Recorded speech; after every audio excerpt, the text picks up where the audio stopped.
Here it is. In my earlier video, I said I wasn't going to do a ride and talk. And shortly after that, man, that's a strong smell. People wear this cologne. It's so strong. Wow. Oh, anyway. I said I wasn't going to do a ride and talk, but as I mentioned before, it looked like the cold front was coming through. Well, it rained. Now it's dried up. There's still a couple of puddles here and there. But I was trying to get in my garage. I opened the door, started taking stuff out, and guess what? It got dark. It started to rain. Even a little bit of thunder rumbled, and then it blew over. It's still cloudy, but I think it's clearing out. But I figured what I would do, I'd get out here and see if I could taunt it to rain and rain itself out. And maybe the cold front will finally move through, and then tomorrow it'll be a dry day. And this thing, everything's just growing here. I'm gonna have to come through here with my hedge trimmers and cut this thing. It's just blocking the sidewalk. Well, they've got the concrete poured over here. Pretty soon they'll be putting in the new mast arms for the traffic light. Anyway, well, that's pretty good. Got ourselves the right time, the right place. And there's the other one that's done. I guess they're putting it on those corners and not the other side. Oh well. So, that is unusual because usually if you only put two masts, you're going to put it on opposite corners, but maybe they just haven't drilled the other holes yet. Now, I don't know what's with these houses. It's too cheap to put in Venetian blinds or curtains. They just cover the windows with paper or towels. That's the ironic thing about Miami. I don't never understand why this place is the way it is. Most people now, a lot of the older people, they don't cover their windows up during the day, but a lot of people now, that's what they do. And they don't go outside much. Most of these windows have their blinds pulled. You get these people over here, they put in new windows, they remodel, and then they just cover the windows up with paper. I don't know. Maybe they're just getting ready to sell the place, who knows. Now, when it comes to what I would say different trends and different observations, I took a little time this morning to look at my computer. It looks like my lock is hanging down. And, you know, I watch a lot of those financial channels, and one of the guests was a guy named Peter, and he was talking about trends and a field known as Cliodynamics. C-L-I-O dynamics. I never heard that word before. But evidently, it's a way of trying to use trends to predict what's going to happen next. And they were talking about how the extreme pressures are building in the economy that will lead to revolution. There's sort of a widening divide between the haves and have-nots. Now, one of the advantages about living here in Miami is we get to experience these things a long time before they become national trends. The problem started here in the 1980s with the drug money. Now today, a lot of the wealth comes from the stock and real estate bubbles, which is all financed by the central banking system, the Federal Reserve. The whole AI bubble. Every time that you see money being thrown at things that don't produce any kind of real return, then you know it's a bubble. And they was also talking about how the compensation of executives has grown so much faster than the compensation of workers. And again, this is something that we kind of know. I mean, we've seen it happen. It's just part of the way the system works. And people are getting madder and madder. Well, what is going on here? I'll have to adjust that lock on the seat, I guess. But the real issue comes down to a simple concept. And that concept really is to the old saying, When people have nothing left to lose, they lose it. As long as somebody thinks that they have a chance of winning, they're going to keep playing. It's like anything else. I mean, obviously, it's like a casino. People go to the casinos and they throw their money at games and they generally lose. Now, this place is still empty. That Christian bookstore, it's been empty for a year. And then what eventually happens, as these people continue to lose, they either run out of money or they just give up playing. But then again, we know that in the real world, nothing can stop people that are foolish from doing stupid things. Just look at the lottery, for example. How many people play the lottery on a regular basis and they've never won anything? Why is that? Well, because they still have enough of a belief that winning the lottery is possible. That's the way a lot of people are when it comes to their real life. They work a job they hate, they do things they don't like, in the hopes that eventually it'll pay off, that maybe they can get some benefit. The trouble is, very few people ever do.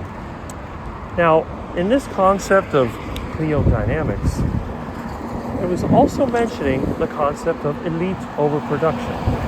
And I've seen that. That's something I heard about a very long time ago. I've heard about this since I was a kid. The way that it works, the vast majority of people tend to be followers. They tend to think emotionally, and they tend to be impulsive. So when somebody says the wrong thing that offends them, the first thing they do, they look for other people that feel the same way. If they can get enough people that think the same way, they can justify their feelings. Man's still there. But one of the things that is really hard to comprehend by a lot of people is that this is a predictable pattern. And understanding how this predictable pattern works is a great way of forecasting trends. I've always been pretty good at forecasting trends. I've been able to forecast what's been happening here in Miami for decades because it's very predictable. People tend to do the same thing. You see it over and over and over again. It's like all these houses here. They're constantly being modified in ways to conform to the others. Once a new trend comes through, most people copy it. Some people don't. Now, the people that don't copy it generally don't do so because they don't have the resources to do so. But in some cases, like me, it's not just a resource thing, but it's a matter of taste. The things that they like, other people move away from, but they hold on to it. So you'll see the occasional person with an antique car, and they're driving around with their old car. Meanwhile, everybody else is junking theirs. Their car is like 18 years old, and it's about as worthless as it'll ever be. Then after a few years, as long as the car doesn't decline by rusting away or falling apart, it starts to get more and more interest, and by 30 years, it's a classic or antique. It's something that people want. And that's what always happens. So you have these cycles, these trends. There seems to be cycles in fashion, and there are cycles in even things like entertainment, things that people like. Now, I started to think about this because I had to do a job yesterday. It was for a friend, and basically it was another one of those difficult electrical issues which I solved.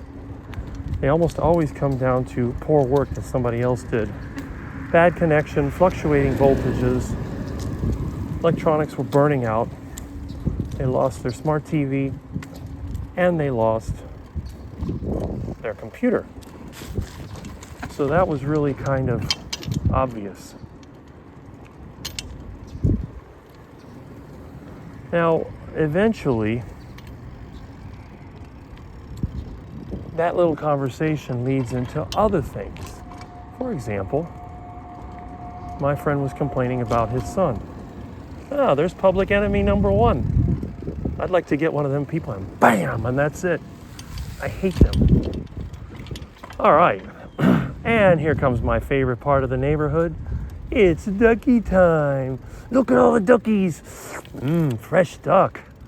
Hey guys. Delicious duck. Hello, Mr. Duck.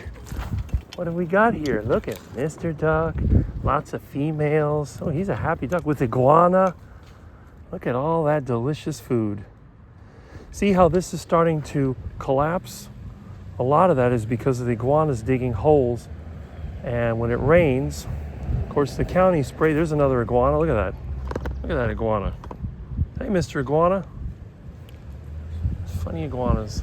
There's ducks over there. There's coots over there. You guys are brave. You know that I'm just out of my reach. Yes, you are. But you're the only one that looks big enough for a delicious duck dinner. Oh, we got a dead iguana here. Look at that. What happened? There is a dead iguana, rotten and bloated. Look at that. That's not a good sign. Oh well. Well, quackers. Anyway, let's keep riding. Now, one of the things that I find fascinating is how people get upset so easily. My friend is mad because he helped him go to college. He studied business administration. When I was a college student, we used to make fun of them. Oh, he's getting a BS degree and BA. That's got to be one of the most useless degrees out there. But every time there's a bubble, the business administration graduates get jobs. But by the time that more people get into the field, all the jobs are full. And this made me think about that concept that the person was talking about today with the Cliodynamics of elite overproduction. And what does that mean? Elite overproduction means you have too many people that are of the so-called elite. In other words, the people that don't really produce a whole lot, but are there to influence others. And this is also true in the YouTube space. You have a lot of people on YouTube, they want to be an influencer. But what they don't realize is that there's only so many people that can do that. To support one YouTube influencer may take 100,000 people. How many people are watching YouTube? Good question. So you may only be able to have 100 of these influencers out there that are really making a lot of money, and everybody else is just feeding it the crumbs. Just like a bunch of ducks when you throw down duck food. Hey, ducklings. Look at duckling. Oh, hi, ducky. Hello, little ducky. Hello, little ducky. Oh, what a cute little ducky. Look at that little ducky. Hey, Mr. Duck, or Mrs. Duck. And look at Mr. Iguana. Delicious buffet. That iguana's like, I'm getting away from him. If it wouldn't be for the fence on the other part of the canal, I'd grab him too. And we got more ducks. Very tasty.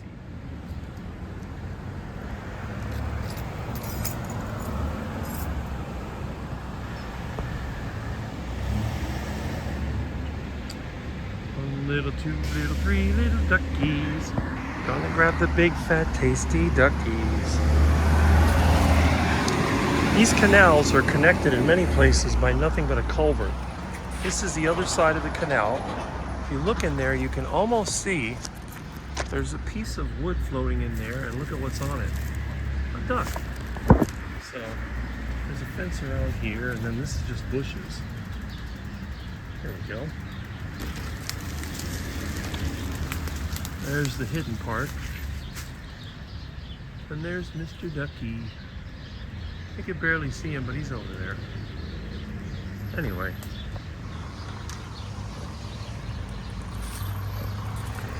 Got some of that honeysuckle growing in here. I'm going to start collecting some of these unusual plants, because one day they're going to cut all this down, and of course one day, hopefully, I won't even be here. I'm looking forward to the days when I can move and I can go places where there actually is an area that people don't live in and there's not traffic 24 hours a day.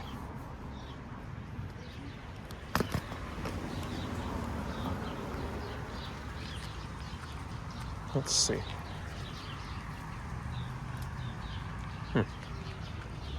All right, we'll lock that in. Put these here. And there we go. Excellent. All right. When I used to go to junior high over here, there wasn't as much traffic, but a lot of kids would be walking by now. Although it's not really, I think it's about 3 o'clock.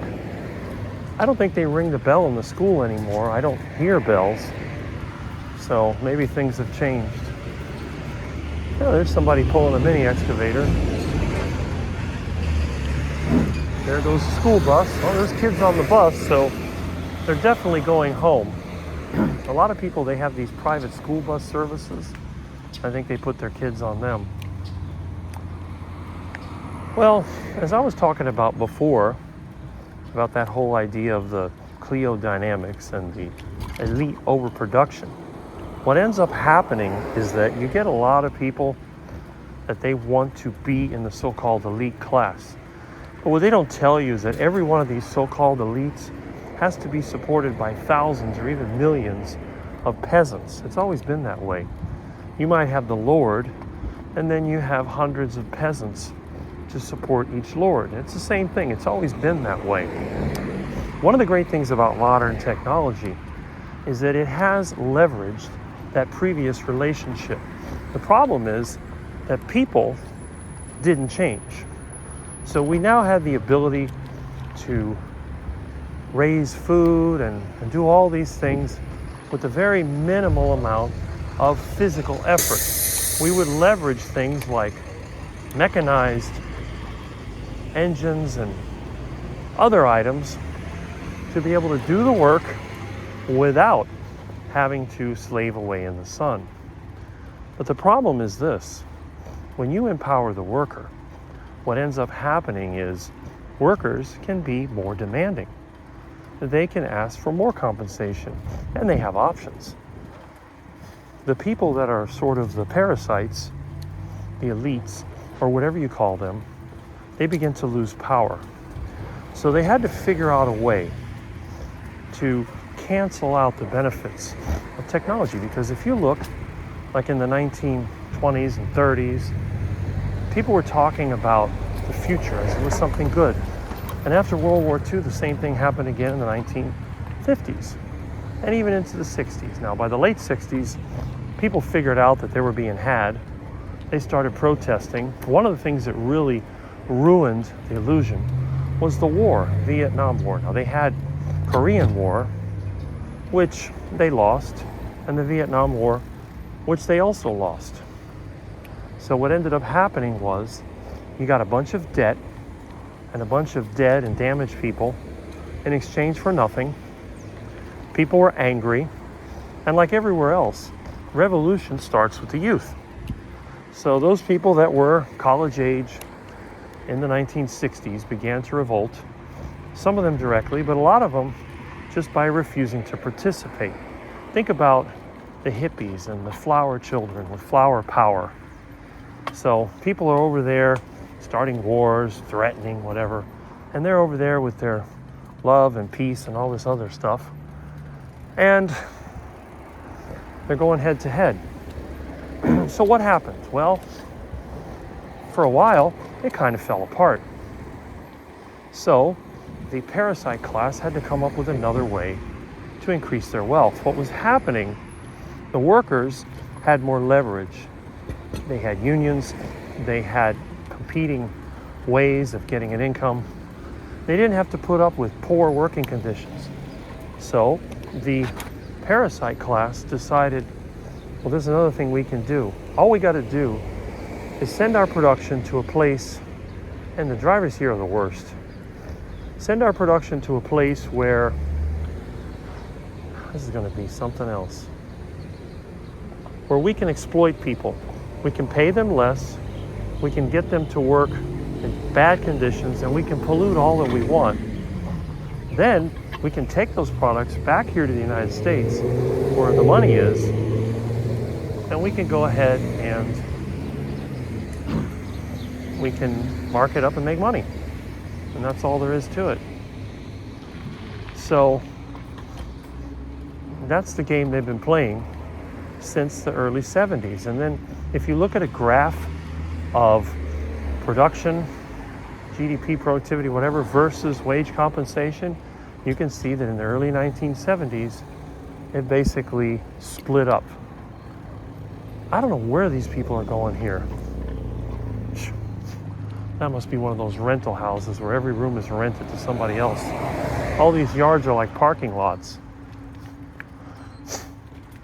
I had a friend that moved away that used to make driveways. That was a growth industry in the last few years.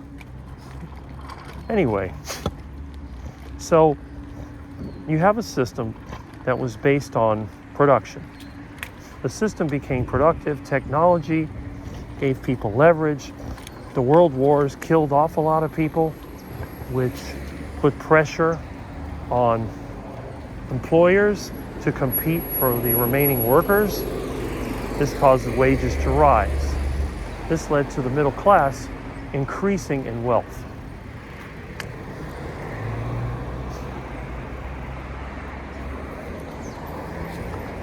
So what they did, they simply played games with the money. And then, to try to fix a labor problem, that was really easy. Because the parasite class had done so much damage around the world and caused many nations to become in debt and living conditions to be really bad, they would have a large pool of labor to choose from. We can think about Central America, for example. Decades of Banana Republic manipulation destroyed their economies and left millions of people out there desperate. A failed revolution in Cuba led to a lot of people leaving. My dad lived in Cuba until the 1950s. He left in the early 50s. When Castro came into power, my dad actually had some hope because he thought maybe the corruption would be broken. So he went back to Cuba with my mother. They were already married. They spent a few weeks there and they said, nope, came back to the US, said the place is lost, and that's it. And by the 1960s, a lot of other people agreed. They started leaving. And what ended up happening? Well, Cuba basically turned into what it is now, a communist disaster. And really, a lot of it came from the same wealth disparity. My dad told me that they wouldn't even let people on some of the beaches. You had people building their big mansions and showing off. And I guess the Cuban people, they weren't that happy about it. So they rebelled. And they ended up with their so-called revolution, which, as we know, made things even worse. That's usually the way that it happens. Now, with that being said, Miami was taken down because of it. Once all those people moved around, it meant that Miami no longer had to pay good wages. You had an ample supply of people, first from Cuba, then from other Caribbean islands, then Central and South America, pouring into here, which they still do to this day. And these people were willing to accept reduced living standards just to get away from a place that was probably worse for them.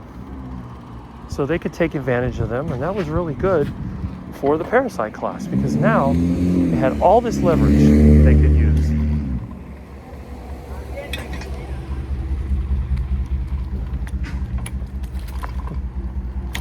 And that was one of the most obvious things. So today, we still have this problem. Migration is a very powerful tool that they use. So, another friend of mine was asking me a question. Why do you think the current administration is so against these illegals? And I thought about it. I thought, well, most of these people are parasites. They also benefit from cheap labor. But a lot of the ordinary people are getting upset. And I think what it comes down to is a lot of these illegals, they're off the books. They're working for cash. They're not really contributing to the system. A lot of them don't take benefits either. They're just working under the table. And I think what they're trying to do is to put pressure on them Not necessarily that they don't want them here, because basically the parasite elite, they cannot survive without underpaid labor. Plus, I think it's a psychological thing. These people get excited by being able to ruin other people's lives, taking advantage of them, as long as their living standards go up. So the way I figure it is this. They're probably saying, we're going to get rid of the illegals. We're going to stop the flow. Then what we're going to do, we're going to let the pressure build. We're going to come up with some type of ID system so that when they come in, we can track them.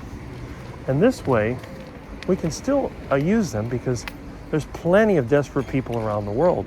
So we'll always have people that we can exploit with lower wages and play games with. But we're going to be able to benefit because we can leverage that up.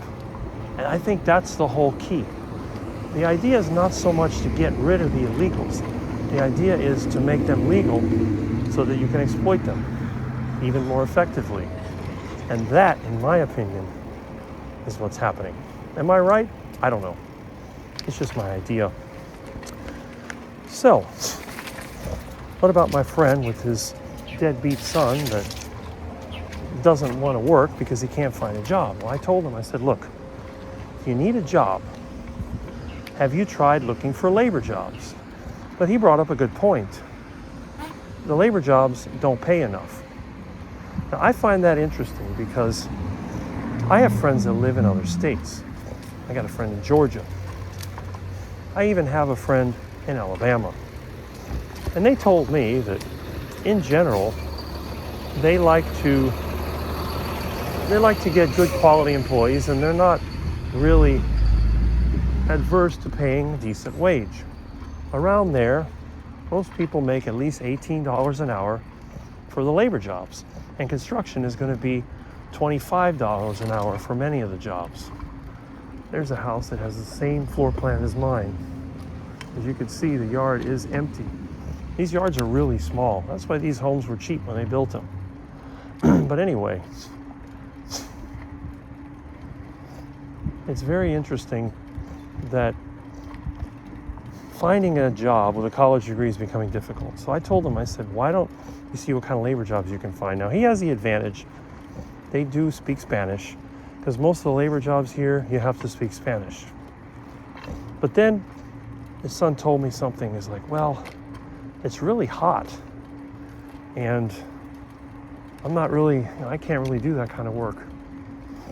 And that's where it just sort of hit me. I'm like, well, we have a lot of people that have grown up. They were taught, get good grades in school so you can go to college. They go to college and they expect to get a job which doesn't require a lot of physical labor. The thing is, these are young people. These are people in their early 20s. Is it really true that they are not able to do this kind of work? Or is it an excuse? Are they just pretending that they can't do it?